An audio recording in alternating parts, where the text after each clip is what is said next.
What's going on, everybody? Josiah Leroy here with my good friend John Fick. This is Busy Sticks, the Geekiverse's all video game talk show. Today we're talking Xbox and Nintendo shaking hands over the next 10 years, as well as some PSVR news, and of course, a little bit of Pokemon. As I mentioned, I'm Josiah. John Fick. John, I was like gun shy this time to give the intro. So we did the intro before, but we had some technical difficulties. He had to stop me. So I waited an extra second before I introed that, but I think we're off and running. Yeah, we're looking good. Everything vital signs are checking out. We're streaming, we're recording. Everything is good. Josiah, you mentioned things like Xbox, Nintendo, PSVR 2. Good news. None of that matters. None of that matters today. That's all trash news compared to the fact that today is the 11th birthday of the PlayStation Vita. Everybody give it up for the PlayStation Vita. We didn't deserve you. We didn't deserve you. The Vita walked so the Switch could run, so the Steam Deck could fly. Killed long before it needed to be. Long live the Vita. 11 years. That is bizarre. That popped up on my my Facebook memories today. Me, bright and doughy-eyed, posting my PS Vita's in the house. Man, 11 years. Can you believe it? Dude, we absolutely did not deserve that system. My gosh, it was just ahead of its time. And even then, I just remember being like, I love this thing so much. 6 months in, we already saw signs that traffic was slowing down when it came to development and certain games. And then a year and a half in, you know the story by now, but very upsetting that didn't go farther. But at the same time, for people like us who really enjoyed it and appreciated it, there's no regrets. And like you said, look what we got with the Switch. Look what we got with now the Steam Deck. And I always hark back to what happened with the Vita. And if PlayStation ever wanted to, I don't see it happening, but if they wanted to, they could get back into that game, no problem. And there would be a lot of people in that market, I think. I think so too. I think so, but I mean they're so focused on the PS5 and it's doing so well, and if they are the top dog in the console space, the HD home console space, not counting the Switch, obviously. So they're all those resources are there, and I love the fact that they're supporting they're porting games to PC now, and they're all shipping day one Steam Deck verified. So they're like, hey, you want a portable PlayStation game? Buy the Steam Deck, and I'm cool with that. Totally. It makes sense for a lot of reasons for them. And none of which, honestly, they're going to make some money seeing that these games are on Steam Deck. You can get them on PC, so on and so forth. So, yeah, happy birthday, Vita. We love you. RIP. Still alive in our hearts. Yeah, for sure. So we love video games here at the Geekiverse. This is Busy Sticks. Later on, after this show, we're streaming live here at twitch.tv/the Geekiverse. We're going to be talking some Last of Us. So hang out if you want to enjoy that chat. But first of all, we don't just enjoy video games. We also enjoy what's about to be in our system in the form of beer, the perfect companion to video games, whether that's the Vita, the Xbox, the Switch, you name it. John, what are you about to have in your system tonight? Joe, I love that it's a little warm now. We're still good. We're still good. It's cold in here, so we're good. I love that you brought up our show on The Last of Us because I've been hoping for this beer. I've been hoping this place would distribute it, and I finally got my hands on it. And it is The Last of Us inspired from Thin Man. It's Clickers. Where'd you get it? I got so it's at Wegmans. It's at Consumers. They shipped it wherever they distribute. There's Finally tons of it at our Wegmans. Tons of it. Okay. It's warm. Getting there this weekend. It's in the warm section. Wait, I'm lying to you. I went to a different Wegmans this week to pick it up. I just lied to you. We went to the Wegmans on Sheridan. But there was tons of it, and my buddy got it at Consumers a few days beforehand, so I think they just shipped it out to all the places they distribute to. I've not seen it at all yet. I remember just this last weekend we're shopping, and I was like, Lauren, I don't believe this beer exists. Of course, I didn't take the trip to Thin Man, right? Of course not. Nice. Same here. The Last of Us class. Yeah, I had to match it up. So that is outstanding, John. I cannot wait to get my hands on that. I'm going to grab a 4-pack of that when I see that, depending on if I go to the right Wegmans or not, apparently. Yeah. So, for me, John, this is the first repeat beer on Busy Sticks. In the okay. First one that I have had prior on an episode. We had a good run, minus that time when I had the Monster Energy drink, but it is also a Thin Man classic, and one that I could have every episode and have no issue with. That is, of course, Mickey Boodle. Wow! If there's going to be a beer for you to break the repetition, it's going to be Mickey Boodle. But I'm not going to lie, I'm a little upset that you didn't keep it going. Well, if I could have found the damn clicker somewhere, then maybe we'd be having a different story right now. But here we are. It is Mickey Boodle. It is clickers. John, cheers. This episode is sponsored by Thin Man. Like the very first time. Okay. Oh, that's really good too. That's really good. First time trying it. East Coast or hazy? Hazy. East Coast is hazy. You got West Coast, I think. But that's what I meant. That's okay. Yeah, it's hazier for sure. That seems to be what Thin Man's doing these days, but still really good. I like it a lot. They do some quality work, that is for sure. Well, we've got some updates on the Gigaverse Fantasy Draft. We've got a few, I think, additions, but we've definitely got a few scores that came in. That is true. Well. Joe, I promised you that I would have a visual aid and I would show the audience the scores and the new games, but that is actually a lie as well. I've lied to you twice in this episode already. I disabled that while we were doing our technical troubleshooting. I was afraid that was part of the issue that we couldn't record, but I doubt it was. But at this point, it's too late. I'm not resetting it up. It's okay. It took us some time to get here, but you know what? After we do this, okay. So you can't show. No, I can show your thing. I just got rid of this one because it was a video recording. That will be the show and tell. Sounds good for me. But anyway, we've got some movement in the standings here with some games that came out recently. Yeah, we've got some updates. So I think for you, we got a new release, Atomic Heart.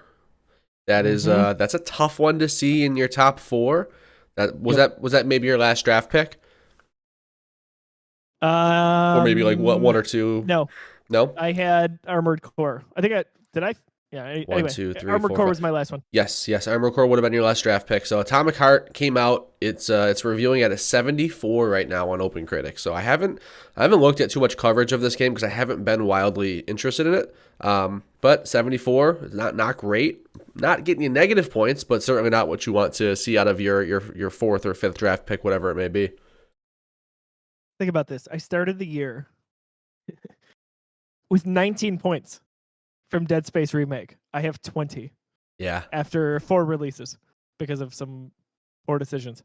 One really poor decision. I'm not beat up over Atomic Heart because I've got some other games I would consider to be bangers on this list. Right. Atomic Heart is not that. That was a wild card for me. It's okay. It didn't lose me points.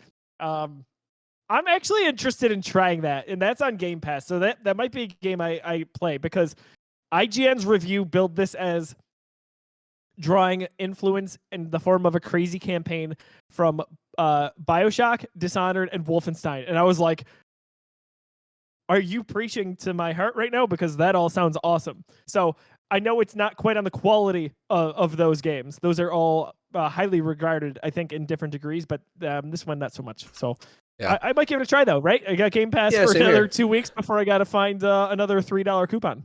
So, exactly. Yeah, just got to send them that Social Security card. Another game that came... on Tim's, it's fine. Perfect. Another game that came out for JT, Like a Dragon, Ishin. That came out, that reviewed at an 81, so he's got 11 points out of that one.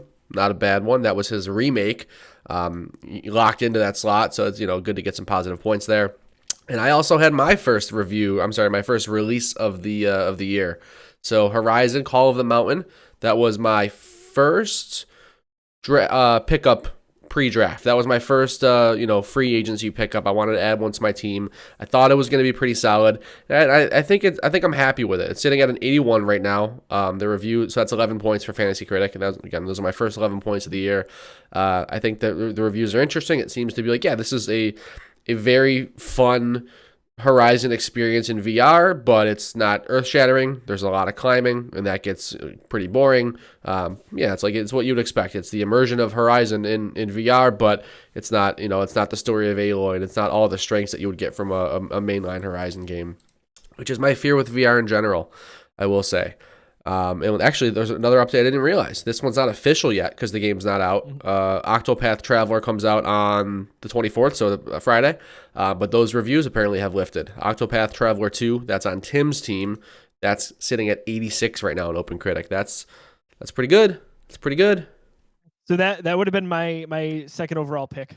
We had the snake draft, obviously, so I drafted first and then 8th again because there's 4 of us.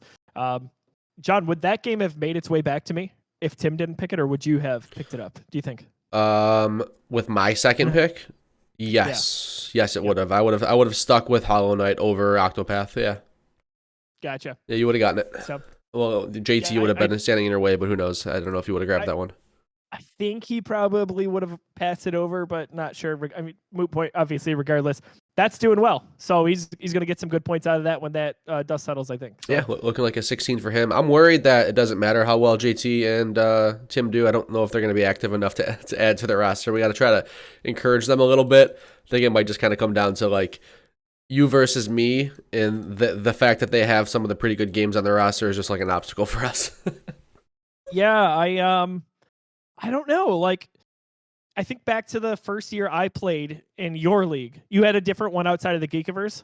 Yep. And I had almost nothing come out until like October. I think my first game was October. And I had a few awesome games. And I ended up finishing like third in that league. So I went from like being dead on the vine to that. And I wasn't active in free agency. I just kind of stayed the course. I think I had whatever Forza happened that year. I had a few other sneaky ones that were towards the end, and it ended up working out. So I think I could see JT doing the same thing here. Him just staying the course with what he's got and having some higher end titles come out because he does have Hogwarts, which is helping him. See, the thing about that, I just pulled up that year. That was 2020. You only had 2 empty spots on your roster, so it's the same. I did. Yeah, it's the same 12. You picked up a good amount. I swear I picked up nothing. You did, yeah. So just for fun that year. Thinking of a different year. We only played 3 years, so we did 2020, we did 2021, and we did 2023. 2020 was the year that I kind of just, Geekiverse wasn't really, this wasn't Geekiverse focused. I just spun this up with friends, and that, you were part of it as well. You had Cyberpunk that year. You had Assassin's Creed Valhalla, Godfall, Dirt 5, The Pathless, Kingdom Hearts Melody of Memory, Astro's Playroom, Amnesia Rebirth, Bright Memory Infinite, and Mario Kart Live Home Circuit. So you were only missing 2 games. So this is what happened. So I realized probably come August that I had nothing out and nothing on the horizon yet. And all of those except for Kingdom Hearts, I feel like came out in late October, if not November. So I was getting nervous for a bit. Fair enough. I put up 152 that year. Not bad. Astro, dude. That was a sleeper, huh? That was good. What was that? That was 84. That's it. Yeah. That game is a gem. Oh my God, Joe, can I tell you something about this? This was 2020, which means we drafted those games early 2020. I had Hellblade Senua's Saga 2 on my list. Oh my gosh. That's how long we've been talking about Hellblade 2. I had that on my 2020 list. Jesus. Don't worry, folks. I still won. I still crush everybody. Does anyone have it? Somebody does. I think Tim or JT has Hellblade. Tim does. Someone's got it. If it comes out, that's the big if, right? It's going to kill it. I want to have this conversation next year. I'm excited about Hellblade being chatted about in Fantasy Critic next year as well. That's what I'm excited for. I hope you're wrong. Yeah. I want to play that game. I love the first. Cool. So a lot of good updates there. The league is fun. So many big releases here in the first, not even 2 months of the year. I'll say this before we move on. I have more faith than I did yesterday, let's say, in Suicide Squad because PlayStation is showing this off in a state of play. That doesn't always mean that deal could have been done a while ago. It very well could have. But I feel like I don't remember a lot of third-party titles being featured so prominently, or at least as the headliner, that didn't do well. I agree. I'm with you here. I'm with you that I think that's I don't know if I think it's a good sign, but I don't know. Things are feeling better maybe about that game than they need to be. I feel good with it. I think back to Hogwarts even just not that long ago with what they showed off very, very briefly, because even at release I was like, what do we got going on here? But speaking of which, so Hogwarts. This is going to be my show and tell. We're going to reveal to the world what my character name is. I picked up the game. I have heard so much, obviously, in general about it. But when it comes to John, JT, and Tim, they're having the time of their lives with it. This was a game where, very much like Animal Crossing to a degree, I was like, I want to pick this up. I want to be involved in the hype right now. I like Harry Potter as a casual fan. If you caught past episodes of Busy Sticks, I am ready to go. I picked it up. named my character. John, I think you're going to be wildly surprised at what I was able to name my character. So when you're able, pull up that screenshot. We'll reveal to the world who I am. Josiah, you were not able to do this. Don't tell me that you took this screenshot before pressing continue and you didn't get the error. I swear to God, if you were able to get past the screen using my name when I wasn't. So if you're listening to the podcast version of this, my character name is John Fick. And John, you are correct. I Okay, took that before I hit X. thank you. I was so mad because I knew the anticipation. I didn't see the screenshot. I was good. I was a good boy. I kept my eyes closed and I did not see the screenshot, even though I had to upload this asset. But the way you were talking about it and the way you kept making it personal to me, I knew that's where you were going with this. I knew that you somehow may have gotten John Fick, but then when you mentioned it was just on the create your character screen, I'm like, he's having a joke with me. He's trying to yank my chain. Always. So I tried. I hit X, and I was so excited. It took a second to refresh, and I was like, "I got it! I got it!" And then no, it was denied. So I thought maybe, just maybe, I started this about a week and a half after you guys. Maybe something changed. Maybe they woke up and realized there was an update, and they're like, "This isn't a swear word." Maybe specifically John. Yeah, they watched our podcast, like, "Oh man, we should really give this John Fick guy's name back." Yeah, exactly. So that didn't happen. So I just changed one letter. So my character is John Flick. Oh, nice. That's good. I like that a lot. I am playing as John's spiritual successor here. So since then, our good friend of the show, Mr. Aaron Weaver, hit me up. He's like, "Hey man, I'm starting a Madden season. Like, I'm gonna make all the boys. I'm gonna put them all in Madden." He's like, "What do you want to be?" I'm like, "Make me the kicker. I want to be the kicker. Give me number 18. I would like to be the kicker. Sounds good. I'll be on the Buffalo Bills." He goes, "Oh, just kidding. You can't be on the team. Your name doesn't work." I'm like, "Oh my God." So he made me John Fitch, F-I-C-H. So he also just changed one letter. It's just so stupid, man. What a stupid thing I have to deal with. I can't believe that's a thing. I know. Man, so I thought at first I was basically like storyboarding this to people at Nora's birthday party. I was like, "All right, I want to use John Fick as my name. I'm going to try. If it doesn't work, what's my backup?" And we came up with a bunch of really good options. I thought, maybe Fick with a second K. I thought about straight up going Baba Yaga. There was a few, but John Flick was the thing that I said as well as someone else at the same time, and we just kind of went. That is by far the most common mispronunciation of my name. I get that all the time from like substitute teachers in school. When you quickly read my name, apparently it reads as Flick because it happens all the time. Yeah, I get that, but yeah, it's funny. We both have like name burdens for different reasons. Yours is like my last name. People, it's a swear word. This is a swear word. This is stupid. Ironically enough, it probably makes you swear. And then for me, it's like nobody ever gets my name right, and I just accept it. It's fine. I don't mind. I like my name, but people are like, "Yeah, I'm here for Jeremiah. Where's that Isaiah guy? Hey, Josh." I answer to all of it. It is what it is. So that's good. All right. If anyone's listening out there, we need to change the ability to have John Fick in a video game. Please, Warner Brothers, please. Once you make it into Fortnite as DLC, John, that's when they're gonna have to. Yeah, Epic Games is gonna have to. Yeah, they'll be the ones. They're gonna be the ones to trailblaze this for us. So yeah, good stuff there. All right. Well, what's in our system? Obviously, some Thin Man, but video game wise, what have we been playing lately? Joe, I want to hear your impressions. I want to hear your impressions on Hogwarts Legacy. I chatted about it. I've got some more to say that I'll get to, but I think I talked for like 15 minutes last week about that game. You've touched it a little bit. Harry Potter's not really your thing, but you got caught up in the excitement, caught up in the hype. How are you liking it? How far into it are you? I'm not very far at all, but I have very pleasant things to say about it. So how my gaming allocated time has kind of been is I hope I've got enough energy after my household goes to sleep that I can stay up, play some games, and also find a way to balance having some sleep so I'm not a zombie the next day. So over the past weekend, I played a few things. Played a little bit of Hi-Fi Rush I talked about. Dead Space. Still haven't finished that, but I'm on chapter 10 now. So I'm getting close to the end. 12 chapters there. Still loving that. I also binged a few TV shows prior. So like I was at the end of my road. It was late in the night, but I was like, I have to play this game. I have to get it started. And it's been a while since I felt that excitement towards a video game. And I like Harry Potter. This is not Star Wars to me. This is not Marvel. This is not God of War. A lot of games that I would consider to be obsessive for me. This is not that. But that speaks to the level of excitement I had to get it installed and play on my PS5. So I boot it up. I go through the disappointment of not being able to be John Flick. I'm John Flick.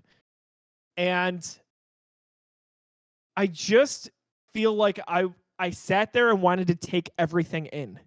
I played roughly 45 minutes, maybe an hour. Not much at all. Okay. But did you get to Hogwarts at least? You got past like the Yep. opening stuff? Okay. Got to the castle. So every little detail, I'm trying to sit back and enjoy. I'm trying to not be on my phone, to be distracted. I want to listen to the dialogue. I want to play through everything. I want to understand the menus. This sounds funny, but I really want to get ingrained in this game. Oh, I know the feeling. And I know the feeling. I just felt like this game feels charming to me.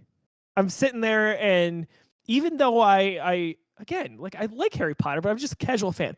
I felt this excitement and this intrigue that I probably haven't felt in a long time.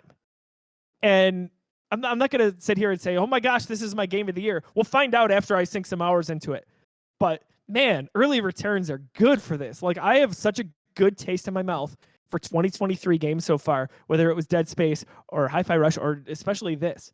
And I cannot wait to sink time into it. And this is an RPG.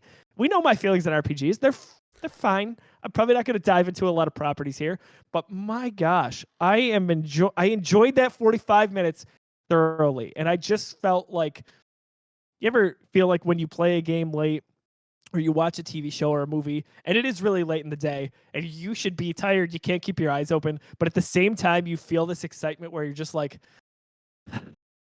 I just feel peaceful right now. I just enjoy this. Maybe it's when you dive into a good book or you just catch that proper TV show. That's how I'm feeling right now. And that is why I can't wait to get back to this. And I hope to have more to report. I know I'm late to the party, but that's kind of my synopsis on where I'm at right now with Hogwarts. Dude, that makes me so happy. This game just continues to make me feel that way. It is just like that comfort, just what you described. Like, you just have that feeling where it's like, I don't feel, there's no burden. I don't feel like I'm playing this because I have to, which sometimes can happen with longer games. We talk about some of our favorite games of all time, like some of the God of Wars and, things like that. Sometimes you're just playing to get through certain parts, things like that. I never have that feeling playing this game. And I think where I'm like kind of at with it is if you listen to some of our episodes or some TikToks, some of my comments before the game came out, I was down on it for a few different reasons, big open world, stuff like that. But part of it in the back of my head, what I didn't really even acknowledge was the fact that I didn't think that they could do the Wizarding World without Harry Potter, right? Without the actual the actual characters Harry Potter, without Ron, Hermione, Professor Snape, Dumbledore. Like, I didn't think that the magic of the Wizarding World existed without those because I'd been burned already. The Fantastic Beasts movies are not nearly as charming. They do not have the same vibe. They don't feel like Hogwarts. They don't feel like Harry Potter. I think the biggest thing that this game does well, like the reason it's so revolutionary, is because it feels like Harry Potter. Like, this is over 100 years before the events of the Harry Potter franchise, and I feel the same way I feel when I watch those movies. Like the Great Hall and Hogwarts and like the Quidditch pitch, like all of that feels the same way, and it has so much to do with like the fact that the music cues are perfect and the graphics of the game is gorgeous, and like wardrobe choices and characters that you meet, like they're just crushing it all, and they've convinced me that like, okay, like there is something to this Wizarding World that's not just Harry Potter, and I really didn't think that existed because of the fact that I've been so burned in the past.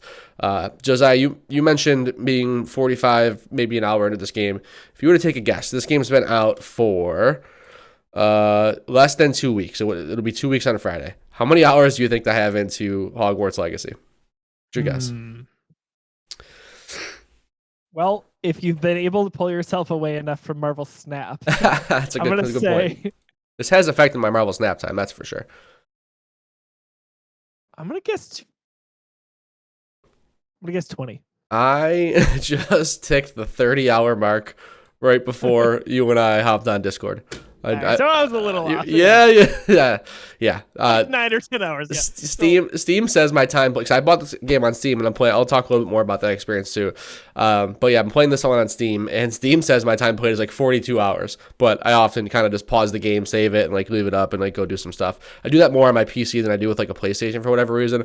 I don't know why. I think it honestly is just because like I know that I just want to get back to the game and chip away. So like where on PlayStation, I might be like done with a session of gaming and close the game and like, not probably not play till tomorrow. Yeah. I just don't want to stop playing this. So if I have something to do, I'll just pause the game, go do the thing, and then get myself back over to be able to play more. But yeah, and again, so like I said, I bought this on Steam. I think I talked a little bit about this last week, but I'm at the point where I'm so happy I did that because by far most of the time that I have sunk into this game is on the Steam Deck. And it runs really, really well. It looks, I think I said this last week too, it looks like a early gen PS4 game on the Steam Deck. I'm running on low settings and I'm getting 30 frames, which is totally fine on the Steam Deck. On a screen that small, 30 frames is totally fine. But textures and stuff like that don't look amazing.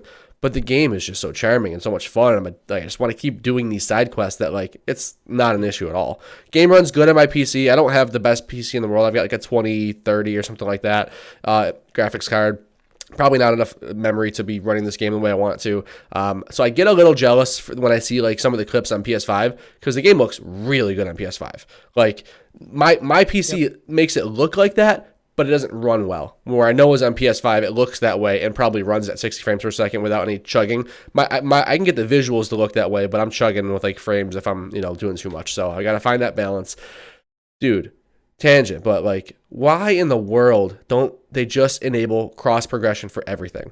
They can get my money. I don't understand, dude. What are you losing? Why would you not want that? I would honestly consider buying this game twice, so my big experience could be on the PlayStation 5 and my handheld experience could be on the Switch. Like, there's idiots out there like me that would buy the game twice for that. What do you like? We know cross progression is easy to do. Like, what am I missing? It is very common now. I don't understand why it's not more common even than that. And like, you're right, dude. There are, I mean, idiots we have like it me. in the family. We have it in the family share for Steam. Like, I would play that here and there, and also buy my PS5 version still to do that. Like, they're barking up the wrong tree because if you made this happen, a lot of people who would be buying this game are people like us in this demographic. We're anywhere from late 20s to early to mid 30s, and we've got money now as opposed to maybe when we were seeing these movies when we were kids. So we're going to fork up the cash to play a Harry Potter video game. My gosh. So I'm totally with you there. I was thinking that when I was debating which system I wanted to buy it for. PS5 has been my default. It's my go-to. It's my tie break. If I can't decide, it's PS5. That's where I go. Right. I just can't think of a downside. Like, is there something that like does PlayStation force their hand? If it's not like a multiplayer game where like progression is, I don't know. I don't get it. Like, I guess free-to-play games make sense. Like Fortnite and Apex Legends, they all have their cross progression, but like you never see it with single-player games, and especially like big meaty RPGs. Like, I'm 30 hours into this game, and I know that I'm like only 2/3 done with the story just because I've been putting so much time into side quests and just exploring the world, and the Merlin trials are so much fun, like stuff like that. So yeah, I know I got a bunch of time left. I'm probably gonna put like 60 hours into this game. Like, yes, I would love to play on my PlayStation as well, and like, yes, that means I'll buy the game again. So I don't know. I don't know what they're thinking. Josiah, what I do have for you is advice on this game. Okay. You got side quests, you've got characters you're gonna meet, things like that. Talk to Sebastian Salo every chance you get. Anytime you get an owl from Sebastian, you're going to get a quest from him. All of his quests start with in the shadow of X, Y, or Z. His tree, his side quest tree is better than the main story in my opinion so far. I just finished it. I just finished it, and like I still have a third of the main story left or so, and it is the path you have to go down if you want any of the 3 unforgivable curses, but you can decline them. So if you want your character to be, if you want to role play as a good player, like, stuff like that, you can decline it every time the chance comes up, but still experience that story. Dude, I'm a scumbag. I am like, dude, and the way it's playing out is like, I'm just letting I'm a this. scumbag. I'm just letting this dude take the fall for all these decisions, and I'm like this golden boy at Hogwarts. Like, I can't believe that guy is doing all this dark arts shit. Oh, how did I get the killing curse? I don't know, man. That's crazy. Good question. That's so weird. It just Oh like my showed gosh. up inside my wand. I don't know, but yeah, that Sebastian guy, real piece of shit, huh? So good to know. I'll be looking out for good old Seb here. What another tangent in RPGs, John. Do you find that you play your character how you think you would in real life, or do you disconnect your character and you're like, I might be a good person in real life, but this guy or girl is not going to be. I tiptoe. I usually am going pretty straight edge and like the way I would be morally about this stuff. Like in a game like Horizon or like so my wife Courtney, she just started Life is Strange True Colors. She's messing around with that, like, having some fun with it. So we'll talk. Maybe we'll talk more about that. But yes, what I would we need Courtney to talk about that. Yes, absolutely. But I answer those questions and I make those decisions morally the way I would, like as a person. But there's just something about Harry Potter and the fact that like I really want those unforgivable curses where I'm just like, nah, I don't care. I'm just going for it. But the answer is usually I am sticking to my same moral compass that I would in real life. So think about Mass Effect. That's the most RPG I've ever taken that dive into. And you can play Paragon, which is a good guy, or Renegade, which is not a good guy. And I'm like as high as you can get on the Paragon scale. However, when I think about games like Telltale's The Walking Dead, now there's not this huge rift where you can really take a separate path. But I would make decisions in that game that I know I wouldn't in real life. I'm like, absolutely not. I'm not taking the high ground here. I'm going to do what I have to do. So it's kind of fun. I go back and forth a little bit. In the past, I really leaned towards that good guy moment, so to speak. But yeah, not so much anymore. Yeah. So I did get to the sorting ceremony, I'll say. Oh, nice. In Hogwarts. Where'd you end up? Well, what house do you think I landed on? You had a guess. Man, I could. I'm not gonna say anything. I could see you landing. I could see you landing Gryffindor. I could see that being where you end up. But I think my bet would be Hufflepuff. So I thought that I was going to land on Gryffindor, but I got to Slytherin. You're with me, baby. Let's go. Yeah. That's awesome. So I did not expect that at all. Tell me a little bit about that process, because I did the Hogwarts, the Pottermore quiz. Like I've been a Slytherin on like Pottermore for years, so I synced my choice over, and I didn't really go through any of the sorting hat stuff. It basically told me like, hey, you are a Slytherin. Do you want to accept that, or do you want to like go through the questions? What was the sorting process like? There's 2 questions, I think. It's not interesting. I hate to say it, but I was hoping for like 10. Right. Something to really like narrow down that path, because I was like, 2. How did you figure this out? Maybe if you answer 1 this way, then it eliminates other ones. But one of the 2 questions was about ambition, and I'm like, hell yeah, I'm ambitious. I'm a year 5 student. I want to take this thing by storm. Well, they associated that with Slytherin, so it does give you the choice. And after it tells you, hey, you should be a Slytherin. Gives you the choice if you want to go on with that. And I appreciate that a lot, because I'm sure a lot of people are like, no, I'm this. But I stuck with it. I debated changing, but I was like, no, this is the way it's going to be. Sorting Hat has spoken. Like it has. Speak of Slytherin, speak of this game and me thinking that, realizing that this game could pull off things that the Harry Potter world never could. J.K. Rowling could never write a Slytherin that wasn't just a scumbag, like just literally just a descendant of Salazar Slytherin and like gonna be a Death Eater, stuff like that. This game has like interesting Slytherins, and like they actually, I don't know, they actually contest Salazar Slytherin and some of the stuff he stood for, but like still understand that they represent the house and stuff like that. It's just so much better written than any Slytherin in the actual Harry Potter series, which is cool. And Sebastian Sallow is like the person I'm specifically speaking of, because he is in Slytherin house, and like that storyline is just so cool. Sounds like it does some gray area stuff a little better, almost like what we saw in, I'll just say, The Last Jedi, where this was not good versus evil. There's a middle ground to a lot of this stuff that you've traditionally thought was good versus evil.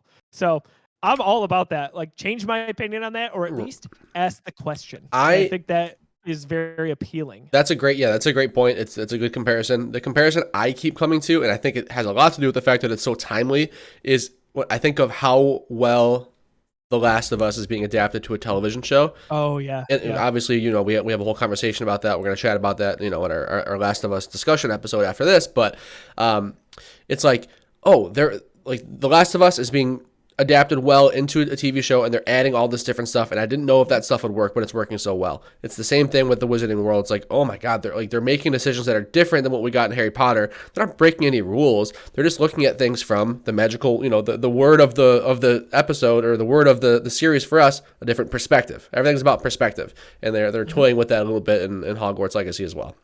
But honestly, I've been beating that drum since Last of Us Part 2 came out. Folks that are watching HBO's The Last of Us, you'll get there. You'll see what we're talking about. But the drum that I'm beating is that there is perspective and there's conversation to be had. And if we did that more often as a society, I think we'd be in a much better spot. Well, definitely a less angry spot.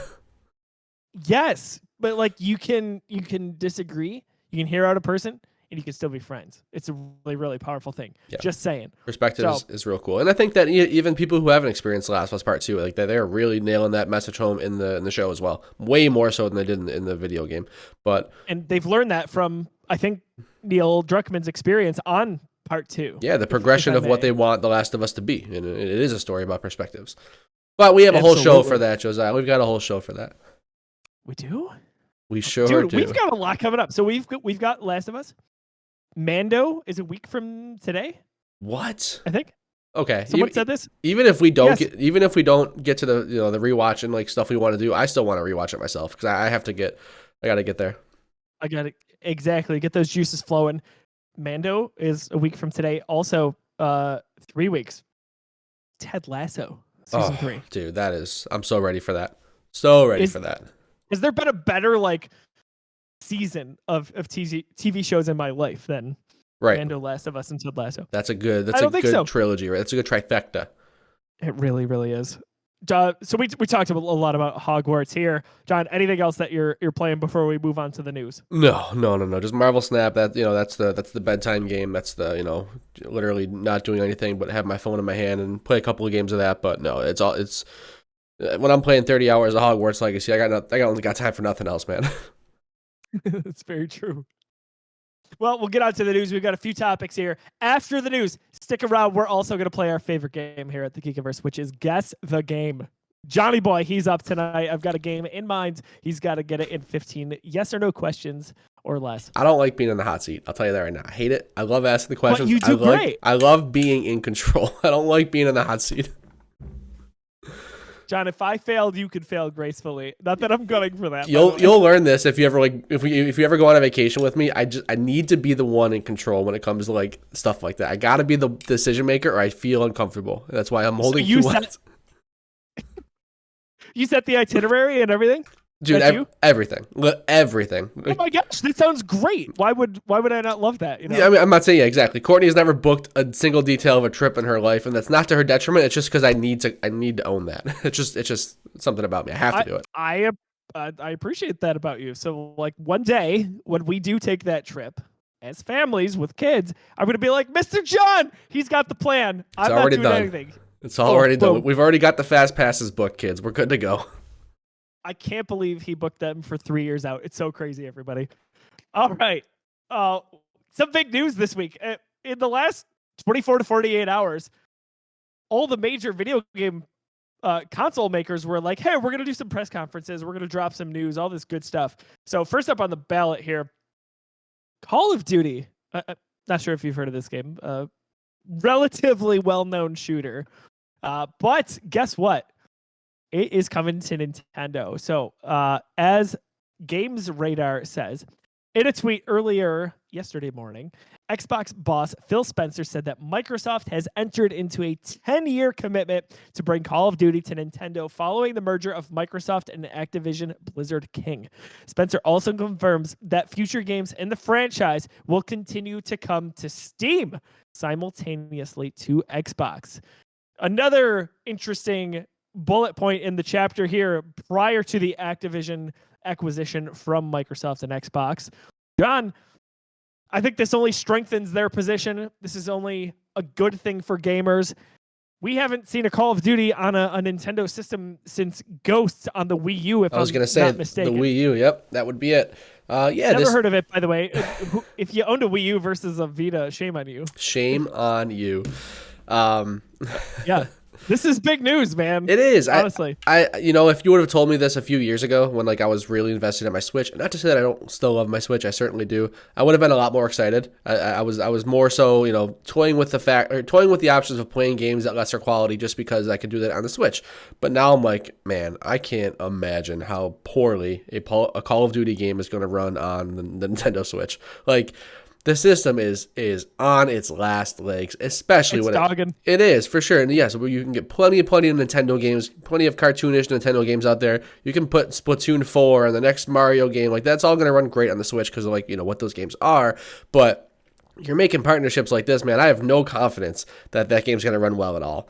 That being said, we know that the Switch Pro has been shelved in favor of a Switch successor. So we know there's going to be another Switch coming somewhat, I don't know if soon's the right word to say, but there's a Switch 2 on the horizon. And so this is a 10-year deal. It's safe to assume that this was all kind of in preparation for that. But man, those first couple of years of Call of Duty on the Switch, I'm not looking forward to see what that 19 frames per second muddy mess looks like. Yeah, 19 generously. Yeah, it's going to be bad. I'll say this from a high level perspective. I love this. Yeah, another feather in the cap for Xbox, for Phil Spencer, continuing on that bromance between Xbox, Nintendo, and the gaming industry in general. So that's good news. I take this will be Call of Duty on Nintendo systems for the next 10 years, whatever that Nintendo system is. Of course. That's a good thing. And I'm with you where I would have been maybe more excited about this even just, 2 years ago. At this point, it's fine. I'm not going to play it on my Switch, but... I think the Steam Deck did this to me. Yes, the Switch is aging. Of course, that's just a fact. And, I've played some games that look rough on the Switch these days. But the Steam Deck and the fact that I can play AAA games, and have them look pretty damn good is, I think it's spoiled me a little bit. I was going to say there's a new lady in town and her name is Steam Deck. Yes. So yes, the Steam Deck is not the Switch. It is missing Nintendo games, and I understand that. And there's going to be people making that argument. And I get that. I love my Nintendo games. Where's the next Mario game? Please give it to us. But that thing is on its last legs. I'm even worried about the Tears of the Kingdom. And again, I don't know. I probably shouldn't be because they're going to optimize the heck out of the game. They're going to do their best. But let's not forget that Breath of the Wild struggled on the Switch a little bit. There was parts in certain forests, a lot of foliage going on where that game chugged. So, yeah, we'll see. We'll see. I've got faith when it comes to that. But we like this move. I think it signals some goodwill. Obviously money to be had because people will buy that game on Nintendo consoles. You find some old episodes of Geeks Got Game or maybe even some early Busy Six episodes. When we first started realizing that Xbox's strategy was just play our games anywhere. How many times did we ask the question, when are they just going to make a partnership with Nintendo? When are we just going to get Game Pass or Xbox games on Nintendo? Just make the move. It makes so much sense. Nintendo is open with, more open to that kind of stuff on the Switch these days. Xbox wants their stuff to be everywhere. Where's that deal? Where's that relationship? And this is the start of that. If you look at the verbiage of that press release, it says Microsoft is excited to bring Xbox games to the Nintendo Switch for the next 10 years. They don't lead with the Call of Duty Activision stuff. They clarify that later. The headline is that they're bringing Xbox games to the Nintendo Switch. So what does that mean? Is that Game Pass eventually? Is that more Xbox exclusives? Who knows? Of course, they're going to focus on the big one, their newly acquired, not yet acquired baby in Call of Duty. They're going to make trillions of freaking dollars with that game on the Switch, right? But I'm excited for what else that could mean. Dude, that's exactly right. Call of Duty is your headliner. Think about your first party stable of games. That's going to be it. There's nothing bigger unless they acquired GTA. But Call of Duty not bigger at this point as a franchise. I mean, the GTA has sold more copies than any Call of Duty game, but Call of Duty does it every year, man. It is a constant cash cow. There's no doubt about it. You lead with that. I think about smaller releases even in the last few years. Ori and the Blind Forest. What a great title to make that jump, to be published by Xbox and be on a Nintendo Switch. Give me that Game Pass. That's been a dream and a rumor for a long time. Maybe it hasn't worked yet, but I'm confident that's going to work on the next iteration, the next generation of Nintendo systems, whether that's the Switch 2.0 or whatever. And I can't. But there's a lot of games I play on Game Pass that I played on my phone. But yeah, for sure. It's cool. I think some of it's going to translate eventually to that system. And again, with Phil Spencer at the helm, I've got nothing but faith in that brand. There's got to be monetization issues because like it would be done already. Like there's got to be some sort of like Nintendo and even Steam, because I would like, oh my god, the amount of times I ask myself or ask the question, why can't I just play Game Pass on my Steam Deck? For like sure. I would subscribe to Game Pass in a heartbeat if I could just play. These games are available on PC Game Pass. Why can't I play them on the Steam Deck? There's got to be some kind of monetization thing where it's like Steam and Nintendo are like, we're not seeing enough of the return. Why would we allow that when we're selling that same game for $60-$40 here? Like, we're not seeing the return like you guys are, Microsoft. So maybe one day, maybe the price goes up and maybe, they figure some stuff out. But I would just love to see it both on the Switch for certain games, but man, on the Steam Deck. Like recently, I'm just Hi-Fi Rush, like Atomic Heart, all these games. Like I just want to play on the Steam Deck, and like I'm closer to pulling the trigger on buying the game on Steam than I am subscribing to Game Pass again, because I just want that portability. Think about how much I'm like, I would love to play that game. I'm going to play it because it's on Game Pass. If you had that ability to do that on the Steam Deck, that would be it's game over, the man. majority of my gaming time. So give it time. I am faithful that I'm hopeful that some of that will come to fruition here in the next few years. But I think it's a good thing. It's exciting times. P.S. We have a PlayStation State of Play this week. We've got a few things on the docket there, one of which has me really excited and feeling more comfortable than I did maybe 48 hours ago. They're going to be focused on Suicide Squad Kill the Justice League. We're going to see 5 different PSVR 2 games, and we're going to see more games from third parties. State of Play is always the thing that when that drops, that's got my attention. I don't care what it is. It could be on games that I have no interest in. I'm watching it. That being said, Suicide Squad, sign me up. Hopefully that speaks to a level of faith in the quality of the game. Like you said earlier, that could have been an agreement signed long ago. However, that gives me confidence going into the release just a few months away that game will be not a dud, if you will. Confidence or not, I'm excited to see the game. Correct me if I'm wrong. This is the first gameplay we're going to see of this. Like we saw that trailer and we got, it was sort of like gameplay focused, but it was certainly a CGI trailer for the most part. But like this is hopefully the first. They're calling this out as like they're showing this game.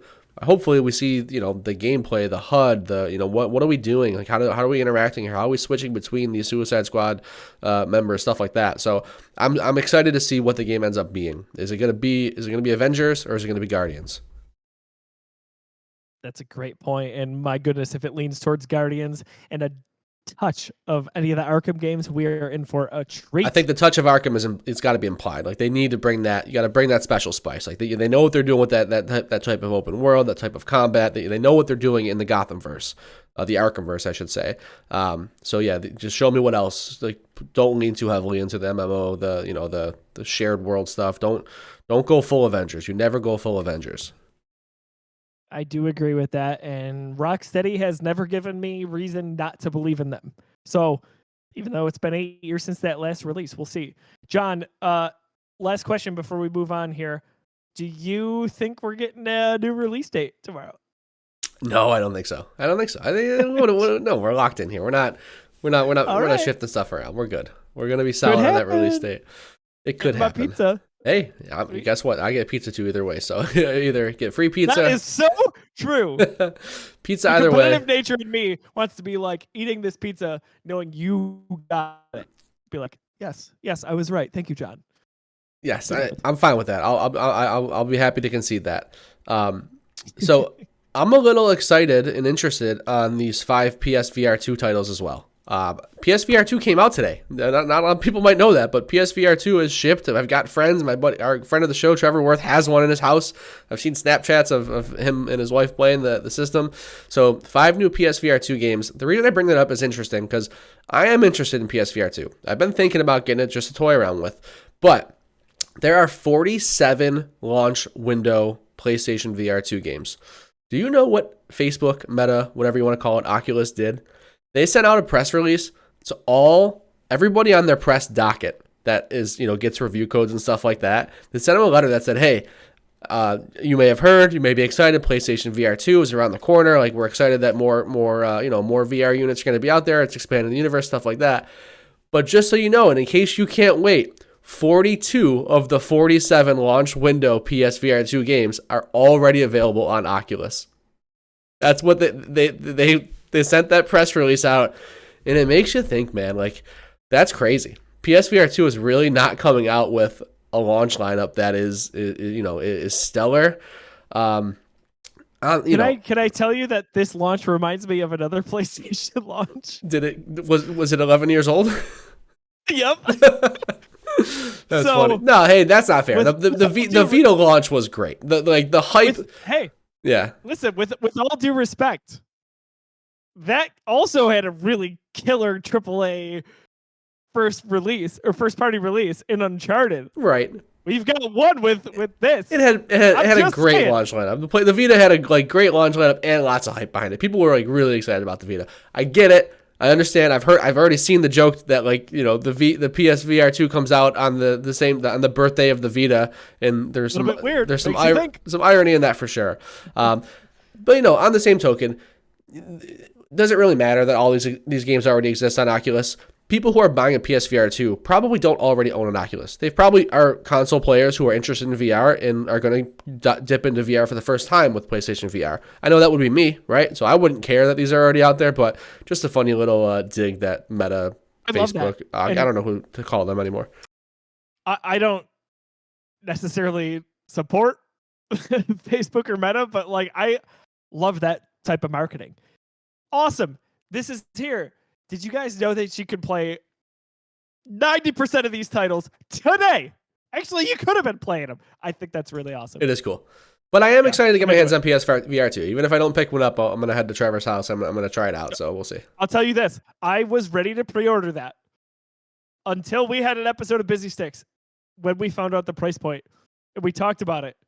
And you and Tim were lukewarm on it, and Tim was like, nobody needs this. And I was like, well, I was on the fence already. I think I'm not going to pre-order it. I think it's a tough sell on people who are VR experts and pundits, people who love VR. Like, why would you buy this when you already have your HTC Vive and you already have your Oculus, whatever, I think the Rift, the HD Rift, whatever, all that stuff. Why would you go out and buy the PSVR 2 other than the probably one and only PlayStation exclusive that's going to be out there, which is Horizon Call of the Mountain, right?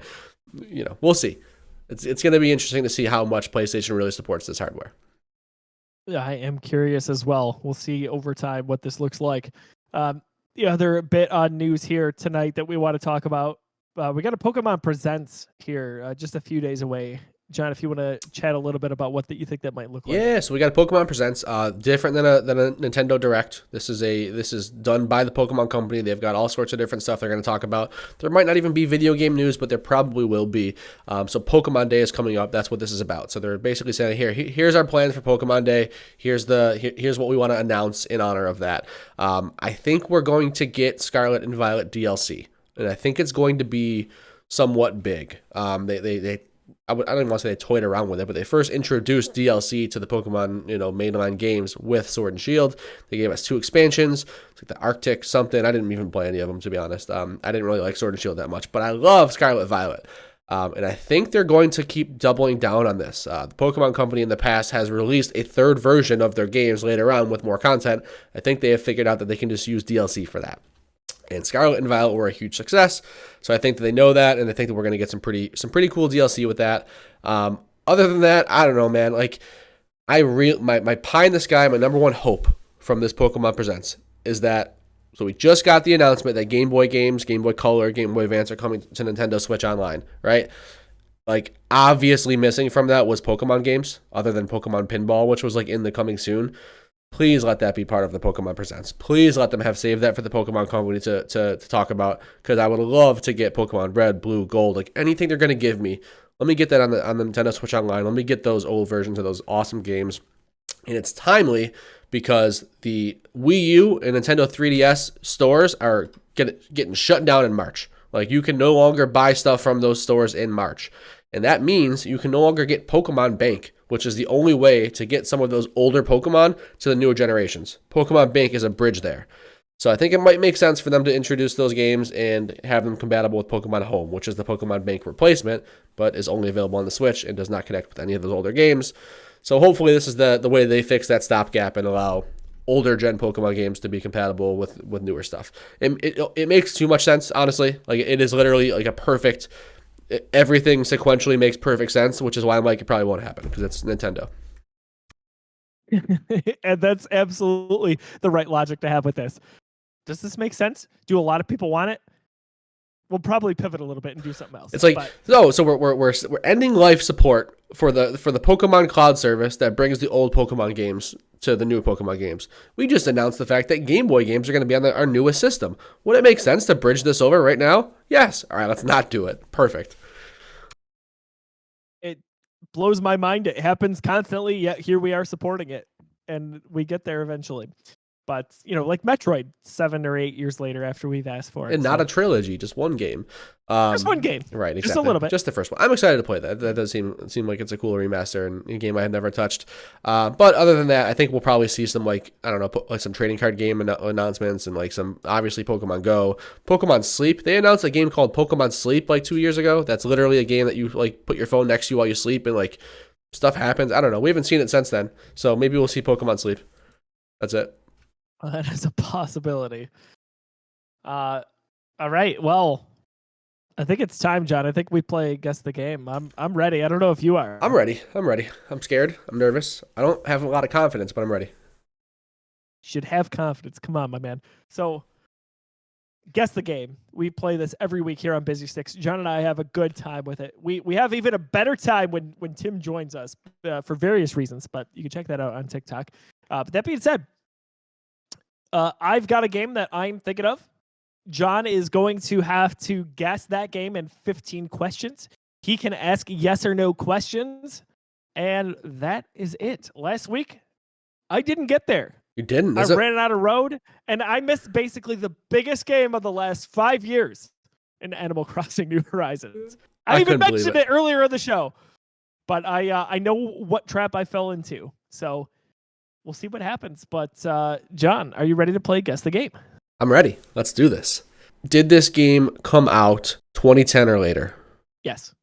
Is this game exclusive to any of the major consoles? Xbox, PlayStation, Nintendo? No. I love this question. I don't know why. It just helps me. Is this game playable on the Nintendo Switch? Yes. Okay. Is this game, would you classify it as a shooter? No. Is this game a platformer? No. I don't like this. There are elements that could be considered platform. I would not consider this a traditional platformer. Got it.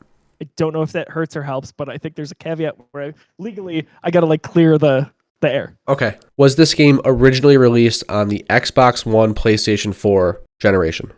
Yes. Would you consider this game, this is a little subjective, but that's okay. I'm still just going to accept your yes or no answer. Would you consider this game to have an animated art style? Yeah. Is this game part of a franchise? Any sequels? No. Was this game published by any of the big three console manufacturers? Microsoft, Sony, Nintendo? No. Okay, so it's not Cuphead. Was this game released 2017 or on? Yes. Is this game single player focused? Is this game free to play? Yes. Is this game Fortnite Battle Royale? No. Whoa, I was so confident. Oh my god, I'm an idiot. I should have looked at my other questions. You said it's not a shooter. Is this game Fall Guys? Yes. Let's go. Nice, dude. Oh my gosh. Fall Guys. So I thought you had it last question because you also started with but it was not the right one. It was not the right. Yeah, I should have looked back and realized that I asked the shooter question already. I was so confident. I'm like, I'm so familiar with Fortnite. I thought you would think you're trying to use reverse psychology and get me off the trail there. But hey, that's a good one. Fall Guys. I like that. I like that a lot. Kudos to you, my friend. I did not think you were going to land this one, and we came close. So, Fall Guys, when that came out in 2020, I adored that. That's actually, I think, the first game Tim and I played online together. Just had a blast with it. It was so much fun. It was popular. Went free to play either last year or the year before, and Daisy has wanted to play that. She saw a commercial for it, and I was like, "Let's go!" So we've been having a blast with that in the last week, and I was like, "That's my game. That's my game one. that I'm taking to the show." Awesome. So good job, man. That would have been totally out of my head if this had been reversed, even though I'm just playing it now. So, all right, John got it. He got it at 14 questions. That should make for a pretty good TikTok. See what that looks like. Gonna wrap up this episode here of Busy Sticks, our all gaming talk show here at the Geekiverse. Whether you joined us live at twitch.tv/the Geekiverse, you watch it on youtube.com/the Geekiverse, or you listen on podcast services around the globe. John, we talked about it earlier. You and I are mostly video game guys. We dabble in some movies, some TV from time to time, but really, we've got a lot of TV going on right now. If people like Pedro Pascal specifically, I don't know. Who wouldn't? What kind of show would they want to watch that recaps it other than an official watch-along podcast? Like, what would be a thing? I don't know. We got a thing for you. We don't have a title for it. It's just we're just doing not watch along, but recap episodes for The Last of Us. So every episode we're talking about it. We have not missed one. I don't know if we've ever. I was gonna say I don't know if we've ever done a show where we've fully hit every release, like whether it be like a movie rewatch or something like that, or like we do this. We always we were like one shy of Andor. Something came up, and we couldn't do the finale of Andor, and like weeks went by. And we're like, okay, nobody cares about the finale of Andor anymore. We're not going to do it 2 months later, whatever. The only exception might be Star Wars. I think we did Obi-Wan. You're right. That's true. But for what it's worth, it was only 6 episodes. And tonight, and we talk about Last of Us. Yes, we're on episode 6, but didn't we miss a week of Obi-Wan and have to double up at one point? I don't know, but the first 2 episodes released at the same time. That's true. For Obi-Wan. So it was less episodes for us. We're already there for Last of Us, and we're going to continue on because there's no way we're missing it. No, so you're right. It's been a blast. We've got the longevity. We built up this endurance. We're going to do it. And we're definitely going to survive. Absolutely. And we're definitely going to do it with Mando as well, because we can't get enough of Daddy, Mr. Pedro Pascal. But yeah, I can't wait to chat Last of Us with you very shortly. Same here. We're going to be talking about The Last of Us in just a few moments here live on the Geekiverse. In a week from tonight, we get to see Mando Season 3, Episode 1. So we're going to be talking about that every week. The Mandalorian on Disney+.